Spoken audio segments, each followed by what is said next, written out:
Hello நண்பா! இன்னைக்கும் ரொம்ப ஒரு இன்ட்ரஸ்டிங்கான ஒரு வீடியோல தான் நம்ம சந்திச்சிருக்கோம்னு சொல்ல முடியும் நண்பா. இன்னைக்கு வந்து ஒரு டிஃப்ரெண்ட்டான ஒரு பைக்க பத்தி தான் பார்க்க போறோம். ஒரு குளோபலான ஒரு பைக்கு. இந்தியால இந்த வண்டிய வந்து லான்ச் பண்ணதுக்கான வாய்ப்பு இல்ல. ஏன்னா வந்து ஆல்ரெடி எஃப்இசட்ன்ற நேம்ல வச்சிருக்காங்க.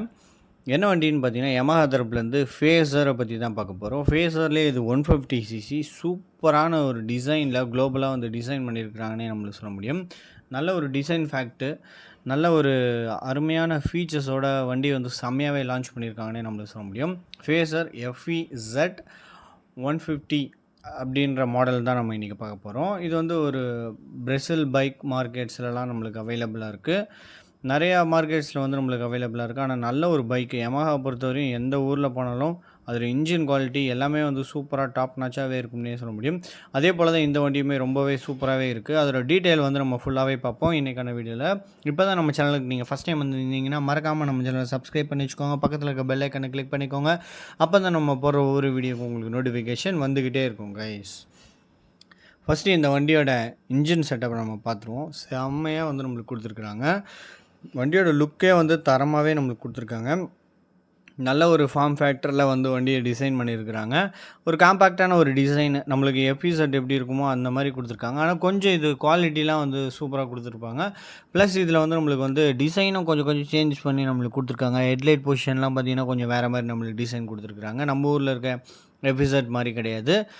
நம்ம ஊரில் இருந்த ஃபேஸர் மாதிரியும் கிடையாது. ஃபுல் ஃபேரிங் மாதிரியும் கிடையாது. ஜஸ்ட்டு நம்மளுக்கு எஃப்இசட் எப்படி நார்மல் நம்ம ஊரில் எப்படி இருக்குமோ அதே மாதிரி தான் கொடுத்துருக்காங்க. ஹெட்லைட் கொஞ்சம் டிசைன் வரும். டைல் செக்ஷனில் கொஞ்சம் டிசைன் பண்ணி கொடுத்துருக்குறாங்கன்னு நம்மளுக்கு சொல்ல முடியும். மற்றபடி எல்லாமே சேமாக தான் நம்மளுக்கு கொடுத்துருக்குறாங்க. வண்டியோட சிசி நம்மளுக்கு பார்த்தோம்னா 149 சிசி வந்து நம்மளுக்கு கொடுத்துருக்காங்க. சிங்கிள் சிலிண்டர் தான். 4 ஸ்ட்ரோக் ஏர் கூல்டு இன்ஜின் வந்து நம்மளுக்கு கொடுத்துருக்குறாங்க. SOHC 2 வந்து போகிற மாதிரி நம்மளுக்கு கொடுத்துருக்காங்க. இந்த வண்டியோட பவரை பொறுத்த வரையும் 13.3 பிஹெச்பி பவர் வந்து நம்மளுக்கு ப்ரொடியூஸ் பண்ணுது. அட் 8000 RPMல வந்து நம்மளுக்கு ரீச் பண்ண முடியுது. இதில் டார்க்கை பொறுத்த வரையும் நம்மளுக்கு பார்த்தோம்னா 12.8 Nm ஆஃப் டார்க்கு அட் 6000 RPMல வந்து நம்மளுக்கு ரீச் பண்ண முடியுது. இந்த வண்டியில் வந்து ஃபியூல் கேப்பபிலிட்டின்னு பார்த்தோம்னா 12 லிட்டர்ஸ் டேங்க்கு. நல்ல ஒரு பெரிய டேங்காகவே நம்மளுக்கு கொடுத்துருக்காங்கன்னு நம்மளுக்கு சொல்ல முடியும். நல்ல அருமையான ஒரு டேங்க் வந்து நம்மளுக்கு கொடுத்துருக்காங்க. ப்ளஸ் இந்த வண்டியில் பார்த்தீங்கன்னா ஃப்ரண்ட் சைடு வந்து டிஸ்க் பிரேக்ஸ் அவைலபிளாக இருக்குது. ரியர் சைடும் வந்து பார்த்திங்கன்னா குளோபல் வெர்ஷனில் நம்மளுக்கு drum break plus disc brake எது வேணுனாலும் நம்மளுக்கு எடுத்துக்கிற மாதிரி ஆப்ஷன்ஸ்லாம் நம்மளுக்கு கொடுத்துருக்குறாங்க. அதுக்கப்புறம் பார்த்திங்கன்னா இதில் வந்து செல்ஃப் ஸ்டார்ட் மட்டும் தான் நம்மளுக்கு அவைலபிளாக இருக்குன்னே நம்மளுக்கு சொல்ல முடியாது. ரெண்டுமே கொடுத்துருக்க மாதிரி தான் தெரியுது. எப்படின்னு தெரில, அந்தளவுக்கு நம்மளுக்கு வீடியோவில் பார்க்கும்போது தெரியல. உங்களுக்கு யாருக்காவது தெரியும்னா மறக்காமல் கீழே கமெண்ட் செக்ஷனில் கமெண்ட் பண்ணுங்கள். ஃபியூயல் இன்ஜெக்ஷன் வந்து நம்மளுக்கு கொடுத்துருக்குறாங்க இந்த வண்டியை பொறுத்தவரையும். கிளச் டைப் வந்து பார்த்திங்கன்னா இதில் வந்து ஸ்லிப்பர் கிளச் கொடுத்துருப்பாங்கன்ற மாதிரி தெரியுது. ஸ்லிப்பர் கிளச் மாதிரி தான் தெரியுது. ஸ்லிப்பர் கிளச்சும் கொடுத்துருக்காங்க. 5 ஸ்பீட் கியர் பாக்ஸ் வந்துடும். வண்டியோட போர் சைஸை நம்மளுக்கு பார்த்தோம்னா 57.3 mmல நம்மளுக்கு வந்துடுது. வண்டியோட ஸ்ட்ரோக் சைஸை பொறுத்தவரையும் 57.9 mmல வந்துடுது. வண்டியோட கம்ப்ரஸர் ரேஷியோன்னு பார்த்தோம்னா 9.5:1 விகிதத்தில் கொடுத்துருக்காங்க. கன்சோல் வந்து பார்த்திங்கன்னா டிஜிட்டலில் தான் நம்மளுக்கு கொடுத்துருக்காங்க ஃபுல் அண்ட் ஃபுல்.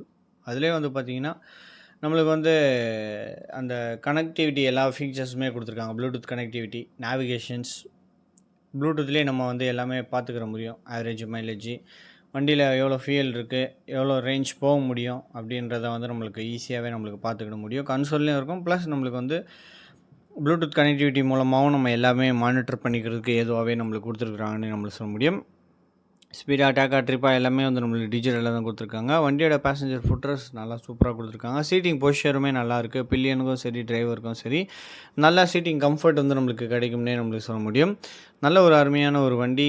கேரி ஹூக்லாம் வச்சு நம்மளுக்கு வந்துடும். நல்லாவே கொடுத்துருக்குறாங்க. டிசைன் ஃபேக்டர்லேயும் சரி இது வந்து ஒரு கம்யூட்டிங்க்கு ஏற்ற ஒரு வண்டி.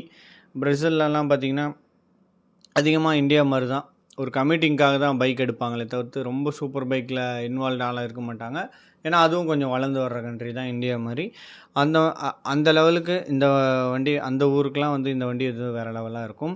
அதே போல் Yamaha பொறுத்திங்கன்னா இங்கே கிராக்ஸ் வந்து அதிகமாக சேல்ஸ் கிடையாது. ஒரு சிலத்துக்கு பார்த்திங்கன்னா கிராக்ஸ் வந்து நிறையா சேல்ஸ் வந்து நடந்திருக்கு. ஒரு சில பாகிஸ்தான், அதுக்கப்புறம் பங்களாதேஷு, இது போல் நாடுகள்லாம் வந்து அந்த கிராக்ஸுன்ற பைக் வந்து நல்லாவே விற்றுது Yamaha பொறுத்தவரை. அதுபோல் மாடல் ஏதாவது ஒரு மாடல் வந்து இந்தியாவில் கிளிக் ஆகும். ஏதாவது ஒரு மாடல் வந்து வேறு ஏதாவது கண்ட்ரியில் வந்து கிளிக் ஆகும்.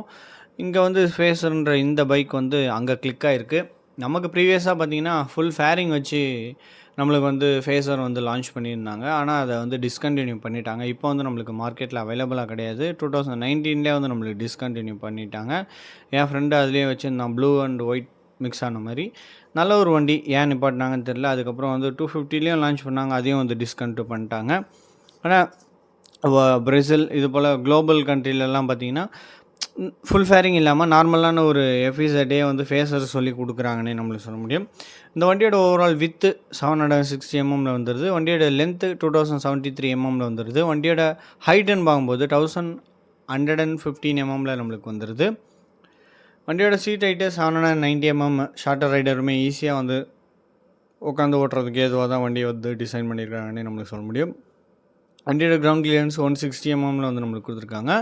வண்டியோட வீல் பேஸை பொறுத்த வரையும் பார்த்தீங்கன்னா 1330 mm வந்துடும். வண்டியோட ஓவரால் வெயிட் 137 kg வெயிட் வந்து நம்மளுக்கு கொடுத்துருக்குறாங்க. இதில் வந்து பார்த்திங்கன்னா நம்மளுக்கு ஃப்ரண்ட் செக்ஷன் வந்து எல்இடி செட்டப்ஸில் நம்மளுக்கு ஃபுல்லாகவே நம்மளுக்கு கொடுத்துருக்காங்க. டைல் செக்ஷனும் எல்இடி, சிக்னல் லேம்பும் நம்மளுக்கு எல்இடியில் தான் கொடுத்துருக்காங்கன்னே நம்மளுக்கு சொல்ல முடியும். இந்தியாவில் இப்போ தான் கொஞ்சம் கொஞ்சம் மாறிட்டு வருது. பிரேசிலில் வந்து கொடுத்துட்ருக்காங்க முன்னாடிலேருந்தே. இந்தியாவிலையும் இப்போ யமஹா பைக்ஸில் எல்லாமே வந்து எல்இடி செட்டப்ஸில் வந்து மாற ஆரம்பிச்சிட்டாங்கன்னு நம்மளுக்கு சொல்ல முடியும். இந்த வண்டியோட டாப் ஸ்பீடு 118 km/h வந்து நம்மளுக்கு போகிற மாதிரி நம்மளுக்கு சூப்பராக டிசைன் பண்ணியிருக்காங்கன்னு நம்மளுக்கு சொல்ல முடியும். மேனுவல் ட்ரான்ஸ்மிஷன் தான். ஃப்ரண்ட்ஸில் வந்து நம்மளுக்கு டெலஸ்கோபிக் சஸ்பென்ஷன்ஸு, ரியர் சைடு வந்து பார்த்திங்கன்னா ஸ்விங் ஆர்ம் சஸ்பென்ஷன்ஸ் வந்து நம்மளுக்கு யூஸ் பண்ணியிருக்காங்க. அதுபோக பார்த்திங்கன்னா ஏபிஎஸ் வந்து நம்மளுக்கு வந்துடும்.